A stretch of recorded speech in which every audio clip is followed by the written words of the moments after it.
sporting careers had officially ended, but these 10 athletes were just getting started, and none were as strange as George Foreman's transition from boxing to I actually seen George Foreman movie. That shit was ass. It was a horrible, not a horror. It ain't horrible. Hold on, wrong words right there. It wasn't horrible. It just wasn't a good biopic, was it? kitchen appliances. He retired at the age of 48 with minimal future prospects, yet had thankfully claimed his success was due to his healthy eating, because at the same time a company called Sultan was developing a special type of grill that would drain the excess fat out of anything it was cooking. George Foreman let the company use his name in exchange for 40% of profits, believing this was his fate by tweeting, "While I was KO'd, I saw a giant piece of meat screaming grill me. When I woke I said gotta find a grill, thus the George Foreman grill." The product however was a total failure until he also began hosting their infomercials. Oh, I was about to say that's cap as hell. I was about to say that shit was successful as fuck. George Foreman explained that at the height of the grill's success, there were months I was being paid $8 million, yet he'd eventually sell his share in the product for a one-time payment of $137 million. Ooh, all that money, all that money. But nah, another fun fact about George Foreman is all his kids named George, and like the two daughters he got is named Georgina or some shit like that. It's fucking dumb. Who let this man cook and name his kids all George? You got more than damn, bro. Break a nigga off something. Let me hold 350. Let me hold 350. Let me hold 350. I got you next week. 350. 350. The product became so popular one person posted, "Today I learned that George Foreman is not just a brand of grill. It's actually the name of a real man who was once a boxer." I'm not gonna lie. As a jit, that was me. That was me. I thought it was just a grill. I didn't know he was a real boxer at one point in time. While the name Jason Statham belongs to a man who was once a diver. He was an athlete? He made it to the 1990 Commonwealth Games, where the judges continually highlighted that he wasn't doing well. Jason Statham, who's not having a good time. He's moved from 8th, slipped down to 11th. Despite placing 11th, he'd explained that diving teaches you discipline, focus, and certainly keeps you out of trouble, which are principles he'd also apply as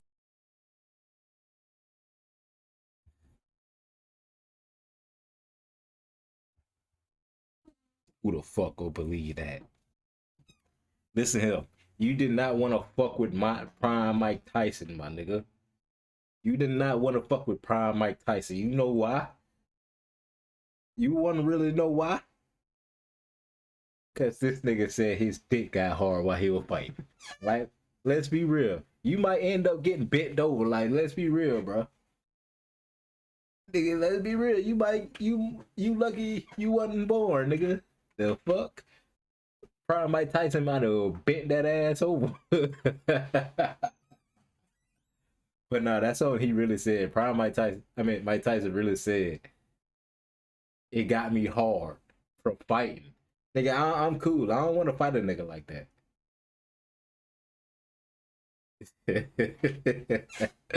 I ain't gonna lie, boy. You ain't have enough balls for Mike Tyson. Let's be real. as an action You weren't driving around with a tiger in the car. You ain't have enough balls. movie star. Statham performs his own stunts in every single movie, applying his swimming ability in productions like The Meg and Dude, Jason Statham. Damn, I can't even get his name right. Like, he got some good movies, but he ain't selling no movies besides his Transporters. He got Transporters. I like Transporters. Extendables. I like the Extendables. What else? Fuck Fast and Furious. I'm not gonna lie. Fuck that movie. Fuck all at this point in time. Fuck that shit. That's the only things I can think of he in. Like constantly. Yeah, that's the only thing I think he had. Expendables 3, where diving actually saved his life. Whilst filming a truck scene beside a dock, the brakes on the truck failed, plunging him into the sea. 60 feet at the bottom of the Black Sea, stuck in the mud. How am I going to get out of this? This is how it ends. Yet Jason was able to free himself and swim 20 meters back to the surface. Damn. Terry Crews, who we'll talk about later, said, "He was a professional diver, that was his thing, man. If it would have been me, I don't know if it would have ended that way." Statham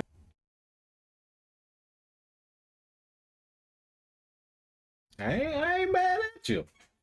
I ain't mad at you for saying that. That's real shit right there. That's a good choice.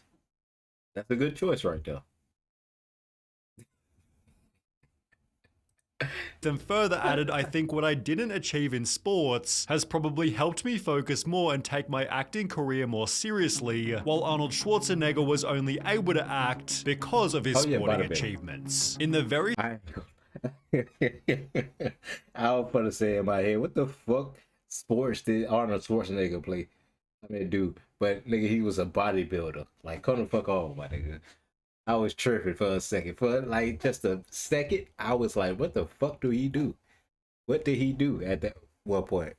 The same year as Arnold's first Olympia win, he was given the lead role as Hercules in New York, being cast for his appearance which resembled the Greek hero. After his 7th Olympia win, Arnold was cast as Conan the Barbarian, the Terminator and Dutch from Predator, each being influenced by his bodybuilding background. In the process, Arnold appeared on talk shows giving bodybuilding tips, also being elected governor for 8 whole years. He had to give up his citizenship for that though. In order to be governor, he had to give up his citizenship. More recently, however, Forbes announced that Arnold had officially become a billionaire, yet billionaire? I know this by Arnold Schwarzenegger. Back then, Arnold Schwarzenegger cost so much that they had to pay him in like private jets and shit like that. He costed so much back then that they had to just be like, bro, we'll get you like 5 private jets. Is you cool with that? Like, imagine you being paid so much that you gotta compromise on like what we could even pay you. That's a nice compromise. If you would have put the motherfuckers to work, that's a compromise right there. I ain't gonna lie, I'm with it. But that was, what movie was it? I think it was Terminator 2 when they came back. They said they couldn't afford them. No, not Terminator 2. Was it Terminator 2? I think so, yeah. No, I think I'm wrong about Terminator 2. I think it's after the movie he did with Danny DeVito. After that movie, that like propelled him into like crazy realms of stardom. And after that, I think they had to start paying them in private jets and all that. That's a wild statement. Like, I'm worth so much, you gotta pay me in private jets. Cause if they paid me, the movies wouldn't go make no money. It's crazy compared to now. Like, you got people that could get paid up to 100 million, probably more, in the contract. Magic Johnson already achieved this many years beforehand. He was the NBA's most valuable person during 3 separate seasons, while ESPN called him the 5th best player ever. But despite the Red Hot Chili Peppers writing a song about him, Johnson's career earnings were, according to Forbes, only $40 million, yet he spent it extremely wisely. Hold on. See, nowadays, that don't sound like nothing. On G, that don't sound like nothing. 40 million don't sound like nothing now. 40 million back then in the 90s? Come on now. Bro, that's like $100 million. On G, like, that's $100 million right there. Magic Johnson began investing in sports teams, pooling money to buy the LA Dodgers, for which he was heavily criticized. We went in and bought the Dodgers for $2 billion, and everybody said they're the stupidest businessmen on the face of the earth. Until it quadrupled in value.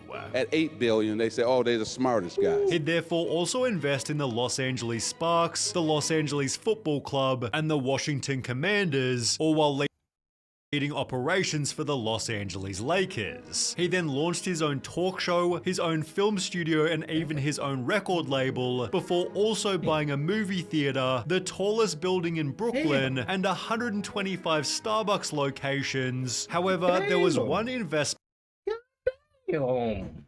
Magic Johnson like that? He got that much money? I knew he had money, but he got that type of money? God damn. Quit playing with that boy. Oh man, my bad. Put some respect on his name. Oh man, I ain't know you was like that, my boy. I'm sorry. I thought you just had money, basketball money. This man got different type of money. That was stranger than any other. In 2015, Magic Johnson bought 60% of the Equitrust insurance company before almost doubling their assets from 16 billion to 26 billion. If you told prime Magic Johnson he'd one day work in insurance, he probably would have laughed. Yet Ion Tiriac's corporate change was somehow even bolder. You've likely never heard of him, but you'll never forget the mustache. Ion Tiriac was a pro tennis player from Romania who tennis player. No, I still won the French Open during his peak in 1970. He retired 10 years later but had such a unique look, he was given a role in many different ads. Then he casually decided to open his own bank. It was the first in his country after communist Romania ended, with its profits funding other ventures in real estate, auto leasing and air travel, although his coolest business is easily his car museum. He owns over 300 different incredibly unique cars, including 2 Rolls-Royce Phantom 4s, of which only 18 were made and are valued at $3 million each. The rest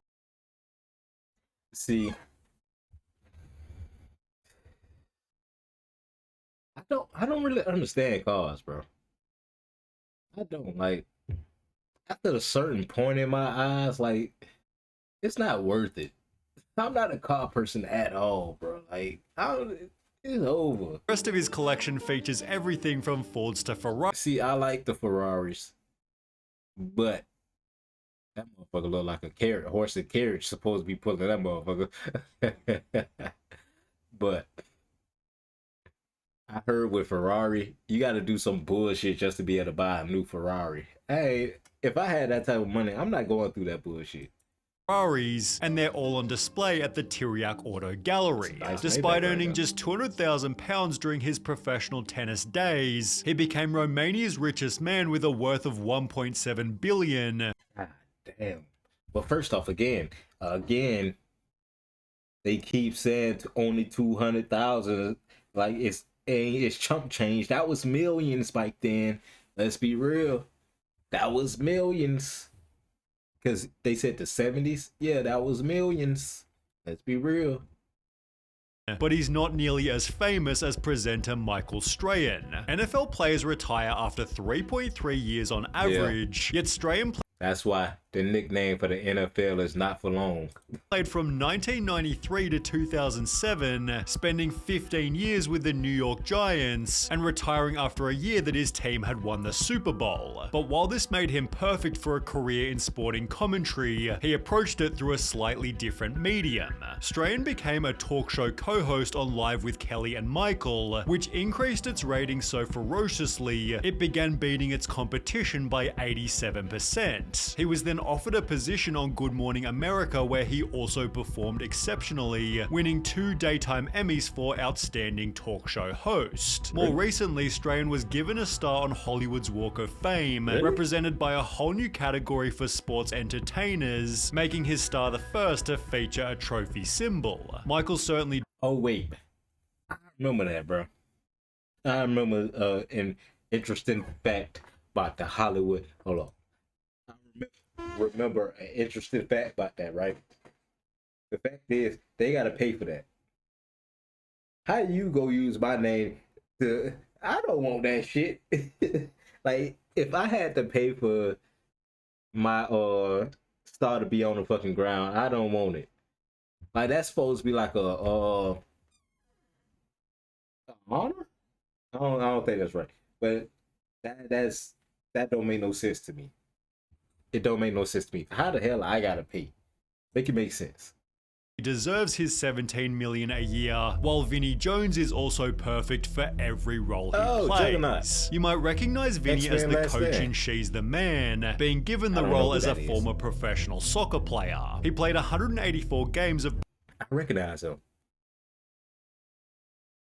Premier League football, where he built a reputation as a super aggressive person. Vinnie had once casually threatened to rip off and spit in the hole another player's ear, broken the record for the world's fastest yellow card, and of his 184 matches, 12 had ended in red cards. His own club's chairman labelled him Mosquito Brain, yet Vinnie's tough attitude paid off unexpectedly. In 1998, he was cast as a criminal in Lock, Stock and Two Smoking Barrels, although his casting might have been too perfect, as on the day he was supposed to start shooting, he had to attend a court hearing for assaulting his neighbor over an argument about a garden fence. He was sentenced to 100 hours of community service. Vinnie was ass lawyer. Then also given 80 hours community service after admitting assault and using threatening words or behavior towards members of an air crew. As passengers and crew tried to restrain him, Jones declared, "I can get you murdered. I can get the whole crew murdered for £3,000. But these hiccups only helped his career as he began to play tough guys in every... Oh, I was gonna say, it was a game. Is he the one? Did he headbutt somebody? It was a game that I used to play back in the day. Like, you used to run around headbutting the people as a soccer player. Was it him? Did he headbutt somebody? Single movie, for example, the X-Men's Juggernaut. He's since acted in over 100 films, but it feels like Shaq appeared in even more commercials. After retiring, I'm not gonna lie. Shaq got that money. Shaq got that money. First off, I can name most of the commercials he in. Okay, he got Carnival. He in the Carnival cruise ships. He got them. Then he got the General, the insurance company. Then he got his shoes. He got his own podcast now. He got ESP, that's ESPN, right? The talk show. What else? Shaq got a lot of shit going on. Retiring as the 10th best player ever, Shaq began making rap music, releasing 5 studio albums, one of which featuring Michael Jackson. Really? Under the name DJ Diesel, Shaq... Hold on, before he skip over that part. Shaq stop rapping, cause he saw what a good selling album would get you. He say he got a check for $1 million. He say, hold it, this ain't enough. Fuck this rap shit. He say, fuck this rap shit. Nigga, they ain't getting paid enough. At that time, it's crazy. Began performing live at festivals as big as EDC Las Vegas. On top of music, Shaq appeared on WWE, in shows like Curb Your Enthusiasm, and so many different commercials IMDb can't even count them all. However, most of his earnings have come from savvy I forgot Papa John's. I forgot about that. business moves. Is this the CEO? Is he the one that said nigga? Is he the one that said it? Shaq owned 155 Five Guys restaurants, representing 10% of all locations, as well as 150 car washes, 40 gyms, and 17 Auntie Anne restaurants. Really? He's built a net worth of $500 million, although there's something a whole lot cooler about the success of Terry Crews. He was drafted to the NFL in 1991, playing 6 games for the Rams, 10 games for the Chargers, and 16 games for the Redskins, although he'd explained that he wasn't very good. "I was always on the end of the roster. I was never a big superstar. I was an 11th round draft pick, partially because he didn't even enjoy it." Yeah, I was just gonna say that. I seen this whole video interview and I liked it. But I don't even know if this is controversial right here. But I think Terry Crews is a way better actor than The Rock. Like, being real, Terry Crews and The Rock, acting wise, is not on the same level at all. It took me years to figure out I never really liked football. Wow. Terry made it obvious that he instead preferred the arts. I would go back into the locker room and ask the players if they wanted their portraits painted. You did these while you were playing? While I was playing, I was known as the artist football player. Retiring from the NFL to take his talent to Hollywood. His family thought he was crazy. There was family members that were like, he had a chance, he blew it. Right. You know. Yeah, how long ago that was? 7:19 to 7:34. Nah, my boy, you went to go beat your meat. Let's be real. You went to go beat your meat. 7:19. That's fine. It take about a good. If you looking for a specific video, it might take you about 10 minutes, right? Then, depending. Nigga, what the fuck do I want to fuck no? The fuck? That was the consensus. Although whilst working security on the set of Training Day, I ain't gonna lie. That's crazy. Ted Cruz, I seen that interview with Shannon Sharp. That was a good one.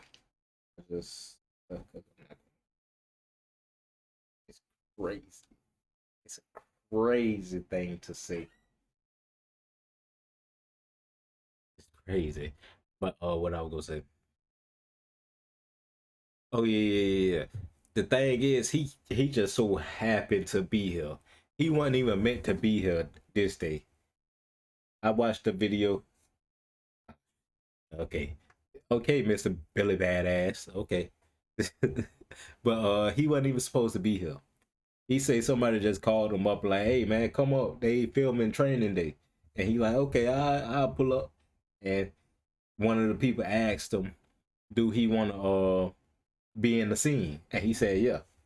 That's it. That's Terry was given an unexpected chance. Well, the director walks over to me and he said, hey man, you want to be in this movie? I said, yeah. I was like, sir, whatever you need me to do. This turned into another movie, then another. But it was after appearing in White Chicks that his... First off, I am not nobody onk. Nigga, I am 24. Fuck out of here, my nigga. Nigga talk about onk. Nigga, I ain't no onk, nigga. His life would totally change. The producer of the movie called me. He said, Terry, you're like... Nigga say, nah, you 30. Nigga, you gonna make me be 30? It's crazy. Nigga gonna make me be 30. Nigga, ain't nothing wrong with being 30, but nigga, I ain't 30. This shit will never ever be the same. Terry was offered to appear in the Old Spice commercial. This was when the Old Spice commercials was fire. I ain't gonna lie. Which went on for more than 10 whole years, calling it his revenge on the NFL. They played it all over the NFL. That was another thing that was kind of like my revenge on the league, because you couldn't watch a game without seeing some crazy Terry Crews Old Spice commercial. Although in terms of success after sporting retirement, there's nobody close to Michael Jordan. Considered the greatest NBA player ever, Jordan was approached by Nike to create his own special shoe, hoping to make $3 million over a 3-year period. Instead, it earned $126 million by the end of the first 12 months. The shoes have since made him roughly $1.5 billion, which he used to buy a share in the Charlotte Hornets. I ain't gonna lie to you, bro. Gotta go full strength for this. I'm gonna keep it real with you. They say Jordan don't even fuck with black people, bro. On some real shit. They say Jordan don't fuck with black people, and he did that boy Chameleon wrong as fuck. Yeah, that was Chameleon. He did that boy Chameleon wrong as fuck, bro. Like, come on, bro. Did him dead ass wrong. Spending $275 million in 2010 before reselling it in 2023 for a whopping $3 billion. As a result, Michael Jordan is the richest athlete ever with a net worth of $3.2 billion. I'm not gonna lie to you. I think LeBron will take that over, because LeBron is a fucking billionaire now. Like, come on, I think LeBron will take that shit over.